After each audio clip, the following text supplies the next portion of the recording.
everyone, welcome to HOA Pie Club. Today I would like to discuss some bills that came up in the House yesterday. I have House Bill 2020, House Bill 1232, House Bill 1782, and House Bill 1981. Now these are all on adding middle housing because there is a crisis in Washington state for housing, not just for homes for sale, but for rentals and multi-housing and things like that, trying to keep it cheaper to live in the state and not, I think we've kind of priced everybody out of the state. So they're calling this a housing crisis. And in doing so, it puts a lot of pressure on HOA and condo associations to be able to work with this, but there's going to be a lot of new people in these associations. So a lot of education is going to be needed, which we do have a bill coming up for education, which I will discuss later. So today I want you to listen to a couple of things.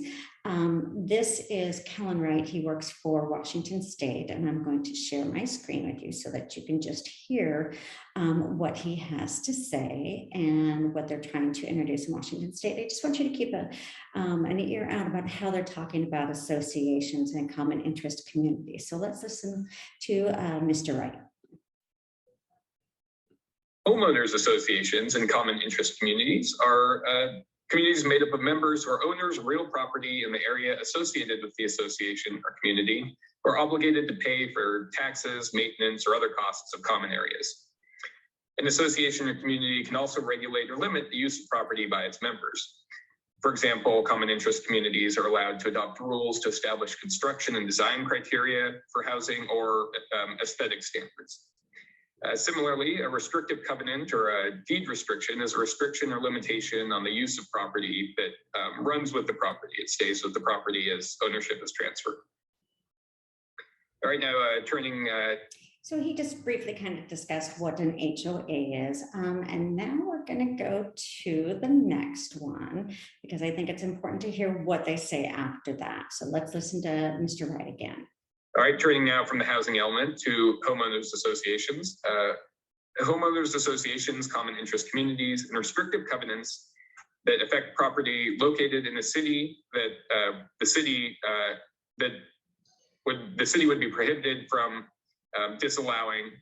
Let me rephrase that. Homeowners associations, common interest communities, and restrictive covenants would not be allowed to prohibit something in a city that the city would be required to allow under the housing types in the housing element. Contrary rules by homeowners associations, common interest communities, or contrary restrictive covenants would be void and unenforceable. Now that is key. He is talking about voiding and making the covenants unenforceable to help the housing crisis. So now we keep being told that the government is not over these communities and they have no authority to infringe on these communities when it comes to people's rights. But what I'm hearing here is that, okay, the state is saying this time your CC&Rs, the governing documents, are not going to be enforceable. They're going to void them for the common interest of the state. So I don't know how these communities are going to feel about this, but I think that that's going to be kind of a fight. I would really like to see how this all plays out with the government wanting to do this. The next thing I'm going to share is Chair Paulette's view on these common interest communities. I think it's important that we listen to him also. So let me let you hear him. With a commitment to have open space and look at that vision today is prescient when we're talking about climate change and heat islands and the inequity of who suffers during a summer of 100-degree plus temperatures, because in some communities there are no trees and nothing to protect in the built environment from the ravages of climate change, while others are enclaves of isolation. And that is that second vision. It's interesting that one of the things that I believe we need to tackle in this legislation is what we call communities of common interest communities. Many areas of our state, even if we were to say to our cities and counties today, you will plan for 6 units per lot or 4 units per lot or 3 units per lot, whatever that number is. Many areas will not integrate economically, racially, ethnically. Many of those areas had racial covenants that barred, and religious covenants that would have barred me from living in many areas of my district, and many, many more people of color from living in areas of this state. And those were deemed unenforceable in the 1960s. But some of them continue to say 1 house per lot, or as a subterfuge for that exclusivity in the most resistant communities to this change. They continue to say in their covenants, 1 house per lot, no one else can build an attached or detached accessory dwelling unit. No one can build a duplex.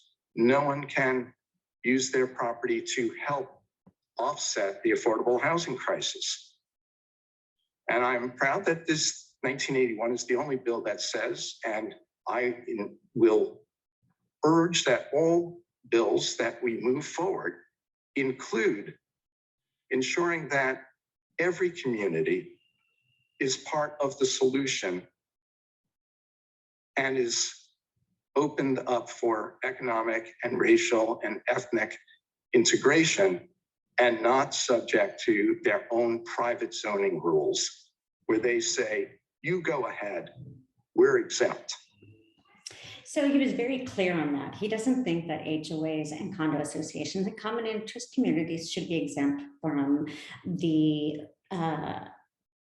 adding of these communities to these properties. So I don't know how all this is going to work out, but I do understand the feeling of our legislator there and thinking that these communities shouldn't be enforceable. There's a lot of covenants, not just the covenants for zoning, but the covenants that violate people's rights and things like that, that have caused a lot of problems with the minorities and low income. There's a lot of rental caps. These communities put a rental cap of, they're trying to do at least 10% or maximum of 10%, excuse me, instead of just opening up for renters. So it's really hurting the housing there for renters. And they're allowed to deny rental properties to people if the board doesn't approve. Another thing they're doing is you have to live at a property for a year or 2 before you can rent that property out. So that really hurts the owners and the landlords and the renters, and it hurts everyone. And I really think that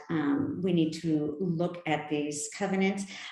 If the state can void them and make them unenforceable, I don't see how they can be enforceable in other areas that violate people's rights. So this is just a concern. I urge you to go back and watch this whole video. It was really interesting. I didn't get a chance to testify. I did write my testimony to the legislators and let them know how I felt. And I think that this is just something that's just starting to open up and making everybody see that there are communities that are above the Constitution, and we need to change that. So I'm hoping that we can open that conversation and do good things with it in the future. All right, I'll see you on the next one.